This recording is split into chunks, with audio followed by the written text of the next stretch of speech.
दिलीप ने की सचिन की बेइज्जती। सचिन ने रखी सयाली के सामने बड़ी शर्त। क्या सयाली और दिलीप का रिश्ता टूट जाएगा? स्टार प्लस के पॉपुलर शो उड़ने की आशा के अपकमिंग ट्रैक में हमें देखने मिलने वाला है कि दिलीप कहता है अपने जीजा की बेइज्जती, सचिन की बेइज्जती। दरअसल यहाँ पर घर वाले दिलीप को सजेस्ट करते हैं कि उसे चिट्ठी से दूर रहना चाहिए क्योंकि वो एक बहुत बड़ा गैंगस्टर है।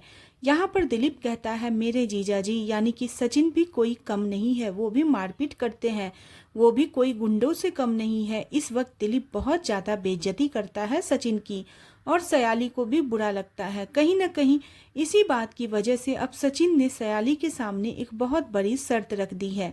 सचिन कहता है अब तुम यहीं पर रहोगी, अब तुम कभी भी कहीं नहीं जाओगी अपने मायके और न ही अपने भाई के पास, दिलीप से बात भी नहीं करोगी।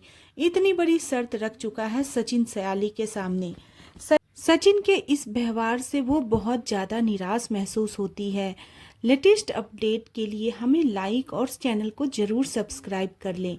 आगे के एपिसोड में वह इस स्थिति को लेकर काफ़ी परेशान है, खासकर इसलिए उसे अभी तक यह समझ में नहीं आया है कि सचिन ने उसे भाई दिलीप पर हमला क्यों किया। इस वजह से उनके रिश्ते में एक गहरी खाई बन चुकी है और खाई दिन ब दिन बढ़ती जा रही है। सयाली की स्थिति यह है कि वह खुद को पूरी तरह से अकेला और अपमानित महसूस कर रही है। सचिन की ओर से कोई माफ़ी या समझाने का प्रयास भी नहीं किया गया है, वह अपनी गलती मानने को तैयार नहीं है। इस कारण सयाली का हताश और निराश का स्तर लगातार बढ़ते जा रहा है। इसी दौरान घर में एक और परेशान करने वाली स्थिति सामने आती है। रेणुका, जो हमेशा से सयाली और सचिन के रिश्ते में दखल अंदाजी करती आई है, अब वो इस संघर्ष को और बढ़ावा देने का विचार कर रही है। वह दोनों के बीच बढ़ रही दरार का चुपके से आनंद ले रही है और उनका झगड़ा देखकर उसे अजीब सा संतोष मिलता है। अवसर का फायदा उठाते हुए वह एक योजना बनाती है ताकि वह दोनों को घर से बाहर कर सके और अपने इरादे को पूरा कर सके। अपनी सहेली शकुंतला से इस योजना के बारे में चर्चा करते हुए उसे इस बात का बिल्कुल भी डर नहीं होता है कि इस मामले में परेश या अन्य किसी को पता चल सकता है। लेकिन परेश, जो अचानक अपनी पत्नी की बातचीत सुन लेता है, अपनी पत्नी की योजनाओं के बारे में जानकर गुस्से में आ जाता है। वह रेणुका को कड़ी फटकार लगाता है और उसे समझाता है कि वह ऐसा गलत काम कर रही है। हालांकि रेणुका का इरादा बहुत मजबूत है, वह किसी भी स्थिति में सचिन और सयाली को घर से बेदखल करने के लिए दृढ़ संकल्पित है। इसके अलावा आकाश और रिया के रिश्ते में भी कुछ तनाव होता है। रिया का कहना है आकाश को उनके रिश्ते की कोई महत्वपूर्ण तारीख याद नहीं रहती और वह आकाश से इस बारे में मजाक करती है। उसकी यह बात आकाश को चिढ़ जाती है।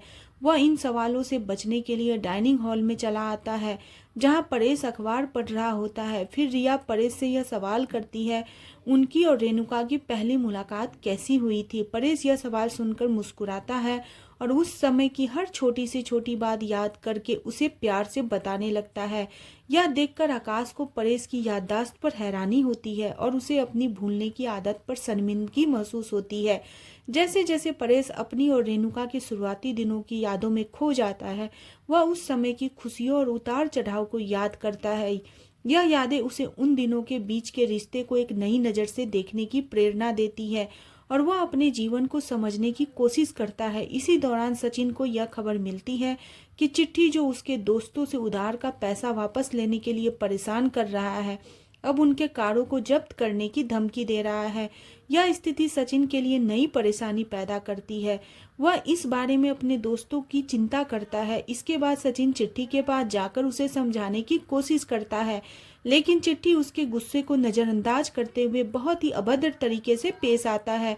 चिट्ठी सचिन के नाटकीय अंदाज में माफ़ी मांगने की मांग करता है, जो सचिन के लिए एक और कठिनाई बन जाती है। चिट्ठी के इस व्यवहार से तंग आकर सचिन उसके कार्यालय से बाहर चला जाता है। दूसरी ओर आकाश और रिया एक साथ साइकिलिंग करने जाते हैं। इस दौरान वे एक दूसरे के साथ घुल मिलकर हंसी मजाक करते हैं। यह पल उनके रिश्ते को और मजबूत बनाता है। लेकिन जॉय और ममता जो अपने घर के पास से गुजर रहे होते हैं उन्हें देख लेते हैं। उन्हें यह देखकर चिंता होती है कि रिया की जीवन शैली और उसके फैसले शायद सही नहीं है। वे सोचते हैं कि शायद समय अब आ गया है कि वे रिया के भविष्य के बारे में कुछ गंभीर कदम उठाएं। सचिन और सयाली के बीच दरार लगातार बढ़ती जा रही है। सचिन सयाली के साथ बढ़ते तनाव को कम करने का कोई रास्ता नहीं खोज पा रहा है। रात को वे अलग अलग कमरों में सोते हैं। उनकी खामोशी उनकी बढ़ी दूरियों का प्रतीक बन जाता है। सयाली सचिन से इस बात की उम्मीद करती है कि वह दिलीप से माफ़ी मांगे, लेकिन सचिन इसके लिए तैयार नहीं है और यही बात सयाली को और निराश करती है। वह खुद को इस रिश्ते में अकेला महसूस करती है। आने वाले एपिसोड काफ़ी ज़्यादा मज़ेदार और इंटरेस्टिंग होने वाले हैं, तो जानने के लिए बने रहें सीरियल उड़ने की आशा में। और नेक्स्ट एपिसोड के लिए चैनल को सब्सक्राइब करना बिल्कुल न भूलें।